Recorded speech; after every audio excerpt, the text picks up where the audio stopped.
Bienvenue dans les rencontres de Bruno, les amis de Bruno. Voilà.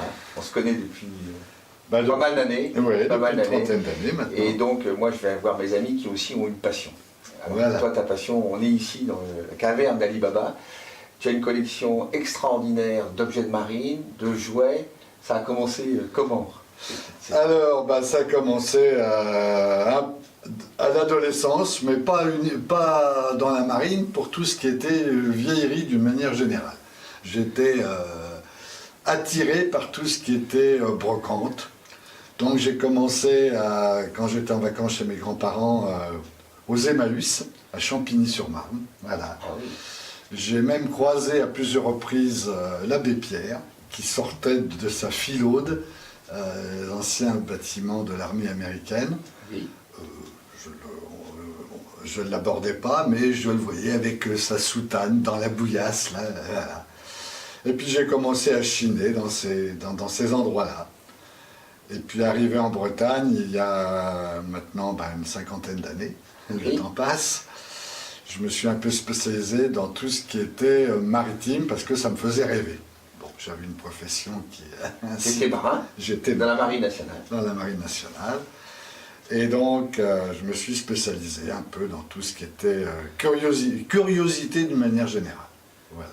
Pas forcément des objets très très anciens, mais des objets authentiques qui avaient servi, qui avaient vécu, et voilà. Donc, tu t'appelles Michel Trinité et tu habites la Trinité. Ah oui, c'est comme il y a un destin quelque part. Il y a un petit peu, ça a été quand on était, tu m'as connu quand j'étais à Landaules. Oui. Voilà. Et en bordure de la voie express, et puis un beau jour, ils nous ont coupé notre accès direct sur la voie express, donc c'était pas facile pour venir me voir. Donc comme j'avais quelques clients à l'époque déjà sur Carnac et sur la Trinité, et puis mon nom de famille a peut-être un peu forcé le pas pour venir m'installer ici. Et alors, ça fait combien d'années que tu es à la Trinité? Alors, ça fait une trentaine d'années que je suis à la Trinité. Ici. Voilà. Ici, voilà. Donc, tu as des objets extraordinaires. Je pense que je vois par exemple tous ces scaphandres. Oui. Et donc, tu plonges, tu as plongé aussi. J'ai plongé. Avec celui-ci, j'ai plongé dans l'un des aquariums de Vannes. Exact, voilà. Oui. Et puis à Etel aussi. À Etel, à la Trinité aussi, un petit peu. Puis j'ai été sollicité aussi dans les piscines de clubs nautique dans la région parisienne. Pour la plongée en scaphandre, ça fait rêver, c'est toute une époque, Tintin, les aventures, etc. Voilà. Et alors tu es spécialisé aussi dans le jouet, hein, tu as une passion pour les jouets. Alors, depuis une dizaine d'années, je me suis un peu spécialisé dans le jouet, parce que c'est pareil, c'est le rêve, et puis je trouve qu'une maquette, que ce soit un voilier ou un canot de bassin, a plus de charme parce que ça a vécu, ça a connu l'eau, ça a été dans les mains d'enfants ou d'adolescents. Alors évidemment, le problème, c'est que souvent, quand on les trouve, il faut les remettre en état. Parce que... Donc tu remets aussi en état, voilà. Tu retravailles sur des anciennes pièces. Voilà. Mais tu t'intéresses par exemple aux petits voiliers qu'on voit sur les photos des années 1910, tout 1930. À fait, même jusqu'il n'y a pas longtemps d'ailleurs, il y a toujours des petites sociétés de location dans les bassins parisiens qui te proposent de trouver des vieux... Qui proposent des petits voiliers à la location pour une heure ou une demi-journée. Ah oui, et tu as des choses extraordinaires. Je vois par exemple cette boîte de le Normandie, c'est une boîte... Alors c'était une boîte de galettes, bien sûr.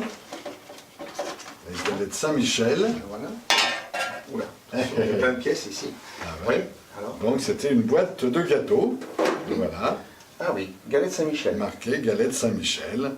Et c'était bateau Normandie. Et c'était, à l'époque, le Normandie a été, comment dirais-je, il y a eu beaucoup de produits dérivés qui ont été faits à partir de ce fleuron de notre marine Et il était motorisé. Donc, Il a été motorisé postérieurement. ah d'accord, donc c'est la première boîte à gâteaux que je Voilà. vois avec un moteur. Voilà, exactement, avec un moteur mécano pour ne pas... Ah oui. voilà, Ah oui, d'accord. voilà, avec engrenage et tout, système. Et en fait, je suppose que toutes les pièces qui sont ici ont une histoire que tu connais, Ah bah que je t'essayes de connais, oui, pas forcément, hein, mais évidemment, dans la limite de mes renseignements, de mes documentations, j'essaye de... Donc quand tu prends un objet, tu essayes de savoir d'où il vient, qu'est-ce qu'il a Exactement. fait. Donc Voilà, c'est ça. tu rentres dans cette petite histoire, Ah bah plus oui, ou moins bien sûr, voilà, oui. passionnante. Donc on n'achète pas un objet chez toi, on achète aussi un petit peu de un l'histoire petit morceau maritime. d'histoire, voilà. Et donc tu veux dire aussi que quand tu parlais des petits enfants parisiens, etc., qui jouaient avec les bateaux, c'est toujours cette attirance pour la mer qu'on a Bah, quelque pour part. l'eau d'une manière générale, hein, un plan d'eau, que ce soit en pleine campagne, dans une ville, que ce soit un simple caniveau dans une banlieue,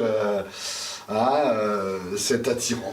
Voilà, Et donc tout c'est simplement. ce petit gamin qui rêve que tu as cette étincelle qui vit toujours en toi. Voilà, tout ça. Et que tu essayes de faire revivre, et tu as les collectionneurs, les gens ils retrouvent leur enfance ou l'enfance de leurs parents, quelque part aussi. De leurs parents, de leurs grands-parents, et puis ou des rêves qui n'ont pas été assouvis et quand ils étaient gamins pour des histoires plus budgétaires, parce que ces jouets-là, même à l'époque, coûtaient quand même Assez cher.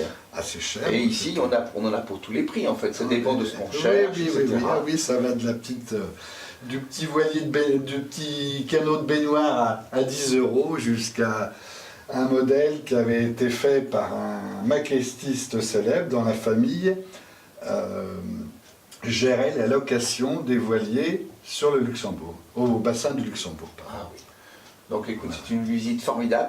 Alors l'adresse, tu peux nous donner ton adresse? Alors c'est place de l'église, entre Jean-Marie et le Bon Dieu, Voilà. ah, voilà, Voilà. à la Trinité-sur-Mer. À la Trinité-sur-Mer. Ah, Michel, bonne continuation et puis je souhaite beaucoup de visiteurs dans cet endroit extraordinaire. Merci Bruno. Merci Michel.